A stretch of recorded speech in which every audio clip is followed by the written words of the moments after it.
Li Zijia dia masuk 2025 Asia Pacific U30 Outstanding Young Leaders. Okay, so yang berita laporan ini saya dapat dari Sinchu Daily Malaysia. Korang boleh tengok actually achievement ini memang sangat baik, yang terbaik untuk Li Zijia.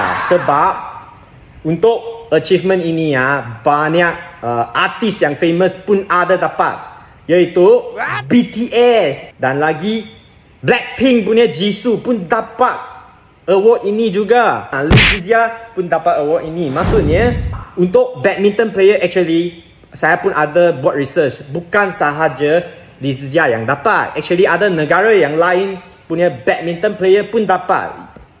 So yang informasi ini saya dapat dari China punya social media. So badminton player ada Han Se-yong dari Korea pun dapat, Chen Yufei dari China pun dapat, dan juga Li Zijia kita punya pun dapat juga.